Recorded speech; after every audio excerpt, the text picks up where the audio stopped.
Gue rangkumin Jigokuraku season 1. Kalian yang suka nonton anime dengan tema ninja, samurai sama karakter-karakter yang lumayan badass dengan latar belakang unik serta cerita yang gak terlalu berat, mungkin kalian bakal suka sama anime ini. Oh iya, disclaimer, konten ini mengandung banyak spoiler, jadi buat kalian yang lagi maraton atau menghindari spoiler, admin saranin buat skip aja. Awal cerita kita disuguhin pemandangan proses eksekusi sosok laki-laki dengan rambut putih, namanya Gabimaru. Dia dijebak, ditangkap karena dituduh ngelakuin pengkhianatan dan dicap sebagai ninja pelarian. Dari luar, dia kelihatan udah pasrah dan udah nggak punya alasan buat hidup. Gabimaru merupakan salah satu shinobi dari desa Iwagakure. Buat kalian yang nonton Naruto mungkin gak asing dengan kalimat desa Iwagakure. Di anime ini juga bakalan banyak istilah-istilah yang sama kayak di anime Naruto. Karena emang anime ini ngusung konsep shinobi buat jadi salah satu temanya. Gabimaru dibesarin sebagai seorang shinobi, dirancang jadi mesin pembunuh tanpa perasaan dan berhasil jadi salah satu shinobi terkuat di desanya. Bahkan Gabimaru sampai punya julukan si hampa karena dingin, brutal, tanpa ampun dan gak punya perasaan sama sekali setiap ngelakuin tugas ngeksekusi target-targetnya. Gue jadi bertanya-tanya kenapa ya setiap awal anime ngenalin karakter yang punya rambut putih tuh rata-rata vibes-nya badass, dingin sama misterius. Kayak emang sifat-sifat itu udah melekat banget sama rambut putih. Coba diskusi di komentar. Eksekusi Gabimaru nggak berjalan lancar. Berbagai metode juga udah dilakuin, tapi hasilnya tetap nihil. Awalnya banyak yang ngira si Gabimaru ini abadi. Setelah dianalisis sama nih cewek, ternyata Gabimaru bukan abadi. Tapi emang di dalam lubuk hatinya dia nggak mau mati. Jadi setiap metode eksekusi dilakuin, dia sebenarnya ngelawan. Kayak contohnya pas dipenggal, dia sengaja ngerasin otot lehernya. Terus nih cewek namanya Yamada Saemon Sagiri. Dia dipilih buat nganalisis dan jadi Algojo Gabimaru. Berdasarkan hasil analisis nih cewek, ternyata di dalam hati Gabimaru masih ada alasan buat hidup. Yamada Saemon merupakan para samurai yang ditugasin buat nguji keterampilan pedang sekaligus jadi Algojo bagi para kriminal yang dapat hukuman mati. Di animenya ada 9 Yamada Saemon yang diperkenalkan, yaitu Sagiri, Aizen, Genji, Fuji, Shion, Senta, Tenza, Kiso, dan Toma. Setelah ditelusuri, satu-satunya alasan hidup Gabimaru ternyata adalah istrinya sendiri. Gabimaru menikah dengan putri kepala desa Iwagakure, dan istrinya adalah satu-satunya orang yang pernah memperlakukannya sebagai manusia. Dia pengen balik, hidup normal, tapi kehidupan normal bagi seorang shinobi dianggap sesuatu hal yang mustahil. Di sini Sagiri nggak langsung ngeklaim Gabimaru sebagai monster pembunuh yang seperti banyak kabar beredar. Dia justru ngelihat konflik yang kompleks di dalam diri Gabimaru. Atas perintah Shogun, Sagiri nawarin dua pilihan, antara mati sekarang di tangannya atau nurutin perintah Shogun pergi ke Pulau Shinseikyo bareng sama kriminal lain buat nyari ramuan keabadian. Dan kalau berhasil, semua dosa Gabimaru bakal dihapus, lalu dia bisa balik ke istrinya kayak semula. Yang jadi masalah, dari ratusan orang yang pernah dikirim ke pulau itu sebelumnya, banyak yang gak kembali hidup-hidup. Sekalinya pulang hidup-hidup, orang itu udah dipenuhi tumbuhan bunga di sekujur tubuhnya. Pulau Shinseikyo sendiri merupakan pulau legendaris yang digambarin kayak surga. Penuh bunga, hutan indah, dan banyak makhluk yang kelihatannya sangat bersahabat. Akhirnya Gabimaru mutusin buat pergi bareng sama kriminal lain ke Pulau Shinseikyo. Tapi begitu para pengunjung pulau mendarat, perlahan keanehan-keanehan mulai muncul. Salah satunya adalah wujud dari monster pulau dengan bentuk-bentuk yang gak lazim.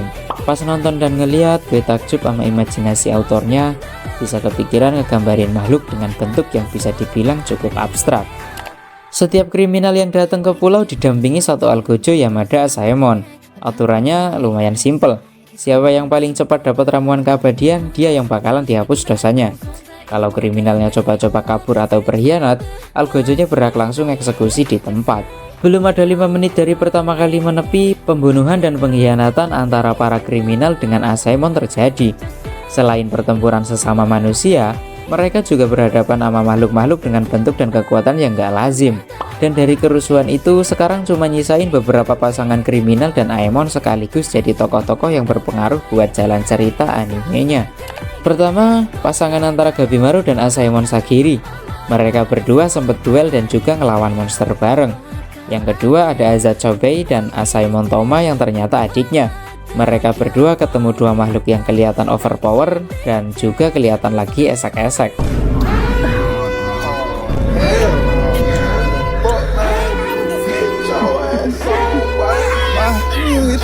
Karena dinilai mengganggu, mereka dihajar dan diceburin ke jurang berisi mayat-mayat yang udah jadi bunga. Di sisi lain pulau ada Pak De Tamiya Gantetsusai dan Asaemon Fuji. Awalnya mereka jalan bareng, santai. Tiba-tiba Pak De Tamiya ini disengat serangga aneh dengan wajah manusia. Instingnya langsung bilang kalau serangga ini berbahaya. Lalu Pak De Tamiya motong tangannya sendiri sebelum bisa dari serangganya menyebar. Di sisi lainnya ada Yuzuriha dan Asaemon Senta yang kerjasama nipu orang buat ngelakuin eksperimen dan ngulik informasi dari korbannya.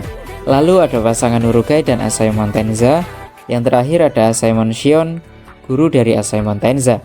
Yang penasaran sama kriminalnya Asaemon Shion di mana? Dia udah dieksekusi karena coba-coba nipu dan ngerayu. Sekarang sisa dari mereka yang masih hidup berpencar. Ada yang ngumpulin informasi tentang pulau, berantem sama monster, dan beberapa misteri mulai terungkap. Tragedi besar terjadi pas Asaemon Tenza dan Urugai ketemu sama makhluk dengan kemampuan tingkat tinggi. Makhluk yang sama seperti Chopei dan Toma pernah lihat. Dilihat dari penampilan, cara bertarung, dan kemampuan regenerasi terhadap luka fatal, Tenza nyadar ini bukan musuh sembarangan. Di tengah-tengah kesulitan, gurunya Tenza, Shion, datang buat nyelamatin mereka. Tapi nggak semudah itu, ini makhluk ternyata hampir abadi. Serangan-serangan yang diluncurin bisa langsung disembuhin dengan cepat. Lalu Tenza ngorbanin diri agar gurunya dan Urugai bisa kabur dengan selamat. Dan pada akhirnya Tenza terpojok lalu mati.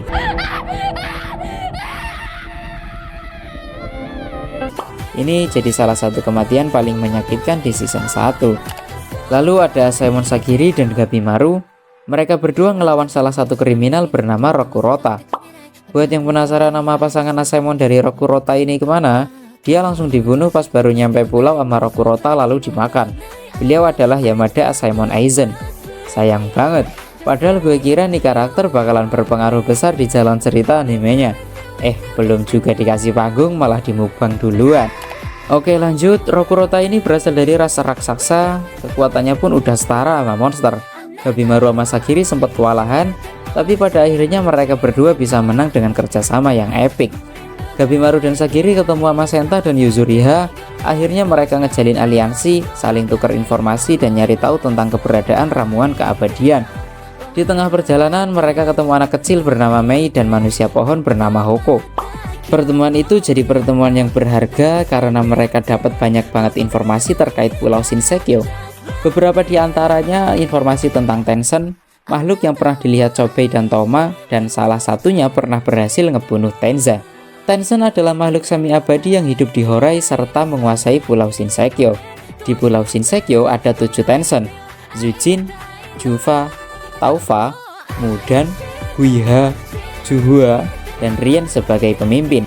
Selain mengkonsumsi ramuan keabadian, ternyata Tensen juga punya ritual nyatuin yin yang seperti yang Chopei dan adiknya lihat di awal. Ritual itu disebut Bojujutsu. Nama dua Tensen tersebut yaitu Jufa dan Taufa. Awalnya Tensen dianggap dewa, tapi ada dugaan kalau mereka cuma makhluk yang ngedapetin manfaat hampir abadi karena minum ramuan keabadian. Ngedengen informasi itu, Gabimaru inisiatif untuk pergi ke Horai dan nyerang Tensen sendirian. Sesampainya di depan gerbang, dia ketemu sama salah satu Tensen bernama Zujin. Tensen yang berhasil ngebunuh Tenza. Pertarungan pun gak terelakkan. Sekarang Gabimaru ngelawani makhluk abadi sendirian. Karena keterampilan dan pengalaman di medan tempur, awalnya Gabimaru bisa ngimbangin Zujin. Tapi Gabimaru akhirnya berhasil dipojokin nama Zujin dengan ngaktifin Kishikai, yaitu semacam jurus pamungkas dari Tensen. Kapan lagi kita berbincang dan berterus terang? Kapankah lagi? Lalu disinilah the power of plot armor MC diperlihatkan. Mei tiba-tiba datang nyelamatin Gabimaru. Mereka berdua jatuh dari tebing dan selamat. Lalu scene beralih ke rombongan Sagiri yang nginep di rumah Pak De Hoko. Saat bangun mereka udah kehilangan Gabimaru dan Mei. Mereka langsung bisa menduga kalau Gabimaru pergi ke Horai, dan kemungkinan Mei ikut nyusul ke sana. Oh iya, gue lupa jelasin kalau Pak De Hoko ini dulunya penduduk asli Pulau Shinseikyo. Tepatnya tinggal di desa Hojo bareng istri dan anaknya. Penduduk desa Hojo punya umur yang panjang, nggak kayak manusia pada umumnya. Penduduk desa Hojo jadi salah satu korban yang kena efek dari eksperimen para Tencent yang disebut Kika atau proses arborifikasi. Simpelnya, proses ini perlahan ngubah manusia jadi pohon. Namun, para penduduk ngira itu adalah kehendak Tencent yang kala itu dianggap sebagai dewa. Makanya beliau mutusin pergi ke Horai buat bergabung sama penduduk lain yang udah duluan jadi pohon. Di tengah-tengah perjalanan, beliau ketemu sama Mei dan diasuh kayak anaknya sendiri. Aduh, nggak di anime, nggak di dunia nyata. Opini gue kayaknya semua orang yang fanatik agama itu bakalan kehilangan logika yang bener tentang ketuhanan deh. Nggak tahu ah, males. Mereka pun langsung pergi buat nyusul Gabimaru. Pas sampai di Horai, tepatnya di salah satu kuil Tencent, mereka harus berhadapan dengan salah satu Tencent bernama Mudan. Dan ya, lagi-lagi pertarungan sengit pun terjadi.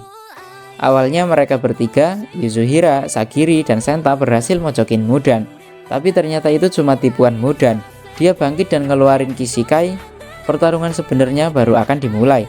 Mudan awalnya ngincer Yuzuriha karena dinilai paling mengganggu di pertarungan ini. Senta berhasil nyelamatin Yuzuriha dengan ngorbanin dirinya jadi tameng. Senta pun terkapar, keadaan berbalik, sekarang tinggal Yuzuriha dan Sagiri ngelawan Mudan. Jelas mereka berdua kewalahan dan hampir kalah. Lalu tiba-tiba Sion datang bareng sama Norugai ngebantu mereka buat ngalahin Mudan. Akhirnya Tencent berhasil dibunuh dan makin memperjelas kalau Tencent itu bukan makhluk yang abadi. Di sini mereka juga harus kehilangan Senta karena parahnya luka yang disebabin serangan dari Mudan. Kematian Senta juga jadi salah satu kematian yang menyakitkan selain kematian Tenza. Lalu di sisi lain kita bisa lihat si Gabimaru selamat berkat ditolong sama Mei. Di sini Mei jadi makin gede dan kelihatan bukan anak-anak lagi. Kemungkinan sih ini karena efek dari dia gunain kekuatan pas nyelamatin Gabimaru. Gabimaru dan Mei ketemu sama Pak Detamiya dan Asaemon Fuji. Mereka beraliansi dan baru sebentar bertemu, mereka langsung dihadapi nama dua Doshi. Doshi itu bawahannya Tencent yang punya kecerdasan dan peringkatnya di atas para Shoshin dan Monshin. Shoshin dan Monshin adalah makhluk yang tugasnya sama, yang beda dari mereka adalah bentuknya. Shoshin yang ini dan Monshin yang ini. Shoshin dan Monshin sendiri adalah makhluk-makhluk yang gak punya kecerdasan dan lebih lemah dari para Doshi. Jadi hierarki simpelnya Doshi jadi pelayan Tencent dan Shoshin sama Monshin jadi bawahan Doshi. Di sini juga dijelasin kalau Mei ternyata bagian dari Tencent. Cuma karena dia dianggap produk gagal, jadi dia dikasih pilihan buat tetap tinggal di istana tapi jadi partner esek-esek Doshi atau mati dengan sengsara. Akhirnya Mei milih buat kabur. Doshi di sini jelas mau ngambil Mei buat diajak ritual Fujutsu alias esek-esek bareng sama mereka. Karena Mei dianggap partner yang sempurna buat nyatuin Yin dan Yang untuk ngestabilin Tao dalam tubuh mereka. Tao sendiri merupakan sebuah energi kehidupan atau kalau di anime lain kayak Naruto disebutnya Chakra. Sedangkan di Black Clover disebut sebagai Ki. Simpelnya siapapun yang bisa ngatur dan nyatu dengan Tao, maka bisa nyiptain kekuatan yang overpower. Pas ngedengar hal itu, udah jelas kalau Gabimaru sama Pak Detamiya nentang keinginan cabul mereka. Perkelahian antara Gabimaru dan Pak Detamiya ngelawan dua Doshi ini pun terjadi. Di pertarungan ini, Gabimaru ngebangkitin Tao yang meledak-ledak dan berhasil ngalahin para Doshi. Tapi tiba-tiba Gabimaru jatuh pingsan. Pas sudah sadar, Gabimaru udah di dalam goa, dibawa sama rombongannya buat istirahat. Di sini Gabimaru hampir kehilangan ingatannya secara total. Menurut penglihatan Mei, hal ini terjadi ke Gabimaru karena efek yang dihasilin dari belum terbiasa gunain Tao. Tamat, season 1 ditutup dengan rombongan Sagiri istirahat di kuil Tencent setelah berhasil ngalahin Mudan, serta Gabimaru yang kehilangan sebagian ingatan. Admin sadar kalau rangkuman ini nggak seruntut animenya, tapi percayalah hal itu admin lakuin agar konten ini lebih mudah buat dipahami. Jadi buat yang penasaran sama animenya, langsung tonton aja di aplikasi atau website kesayangan kalian, mumpung di tahun ini season 2-nya masih ongoing.